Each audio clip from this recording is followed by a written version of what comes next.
There are two people in the Bible who walked over water. The first one is Jesus Christ and the second is Peter.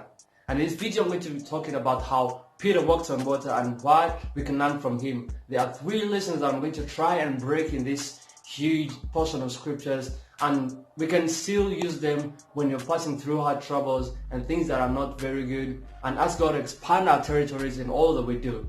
So I hope you're ready to listen to this video so that you can learn something. Are you ready? I am ready. This story is in Matthew chapter 14 from verse 22 to verse 32, and I'm going to try and break it in simple words. So after Jesus Christ finished making a miracle that was great, feeding 5,000 people, he told his disciples to get in the boat and then start going.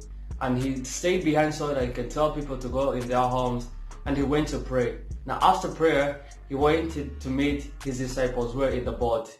But the boat had not gone so far because the Bible says that the boat had been buffeted by the waves that was against it. And his disciples were still in the boat, worried that they may die in the boat. But Jesus Christ was walking on water. And when they saw him from afar, they said, "Wow, look at the ghost."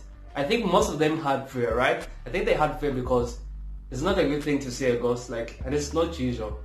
Now Peter was a very stubborn man, and I'd say that with a reason. You see what he did? Amidst the trouble, the waves that was walking towards the boat and everything that was not great, Peter asked of this. He asked Jesus that if it is you for real, let me come and walk on water with you. Now he said this after Jesus Christ had told them, "Take courage, it is me, it's not a ghost." But still, Peter chose to ask God, "Call me so I can walk on water with you." Now Jesus, being a generous man, he called Peter to come and walk with him. And Peter took a few steps, but after he put his focus on the waves that were crashing on the boat, he started drowning because he didn't put his focus on Jesus Christ, but he put his focus on the waves. And then when he was about to die, as in drown in the water, he said, "Oh Lord, save me." And Jesus Christ came and took him by hand and then walked with him towards the boat, and they went at the boat. And after entering the boat, the storms were calm. And now, like I said before, there are three things to learn from this story. But the first one is this: our situation cannot determine what God can do for us. And most of the time we look around and see what is happening, and that causes us to have a lower vision of what God can do for us, and it decreases our faith in God.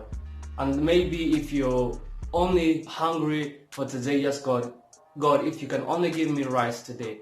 But sometimes we have to take our eyes, all the situations around us, and ask God for greater things. Just like Peter said, in spite of all the oceans and its fury, he asked that he could walk on water. And that is something that is very great, that my mama cannot do for me, my brothers, and everyone else, but only Jesus Christ.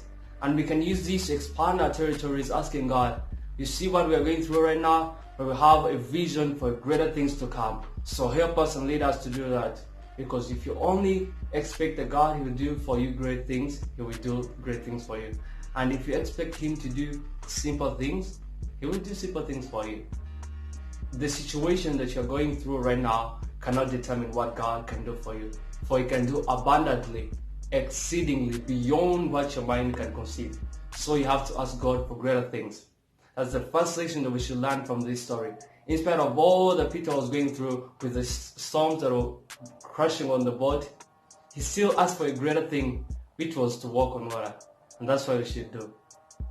The second thing that we can do is to put our focus on Jesus Christ. Now, sometimes I feel like I would wonder why Peter had to remove his focus on Jesus Christ, who was calling him to walk on water, and put his focus on the waves. But deep down in me, I know that sometimes I do the same thing. I get my focus off Jesus Christ and put it on problems, all the things that happen in my life. And I think the same thing happens to you. But we should learn from this story that it's very vital to put our focus on Jesus Christ. Because let's talk about it. Like, what would focusing on our problems help us? Nothing. It only disgraces us and makes us feel worthless or unwanted, like we feel bad. But when we put our focus on Jesus Christ, who calls us to walk on water, we know that He who calls us can give us the strength to endure the hardships, to endure the battles and everything that is not right. Focusing on Him who can give us the strength is better than putting our focus on the problems. And we can learn on this because every time that Peter was putting his focus on Jesus Christ, looking at Him, he had the strength to walk on water. But as he did remove his focus from Jesus Christ and put it on the waves, he started drowning. And it's not the right thing for us to drown. Let's put our focus on Jesus Christ. I hope we put our focus on Jesus Christ. The last lesson that we could learn from this video, important than any of the two that I talked about, is to cry out and call on to God.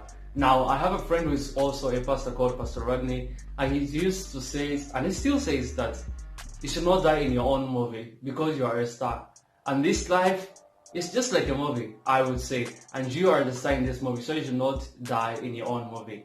Be able to know that when your things are not going on well, you should be able to cry out unto God.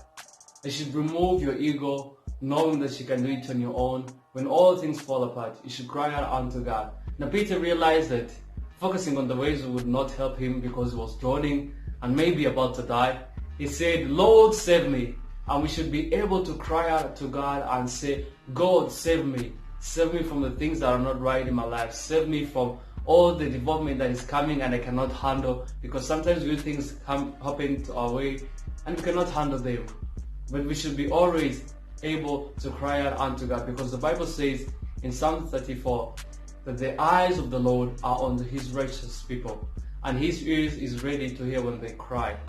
So you should learn to put your ego down and all the thinking that you can do it on your own when all things fall apart, and cry out to God, because God is waiting to hear when you cry and is ready to help you, to rise you up just like He did with Peter and walk with you into the boat and put every situation in calm. But He only does that when you call out unto Him and say, Lord, save me. For He has the power to save you, but you have to cry out to Him. As I come to the conclusion of this video, I'd like to thank everyone who has supported me through the starting of this channel. And if you also want to support me, this is what you can do. You can subscribe, share, like, and leave a comment below and let me know if there's something I can help you talk about, and bless your day with the good, inspiring Word of God. And in the meantime, stay blessed and stay tuned. Bye bye.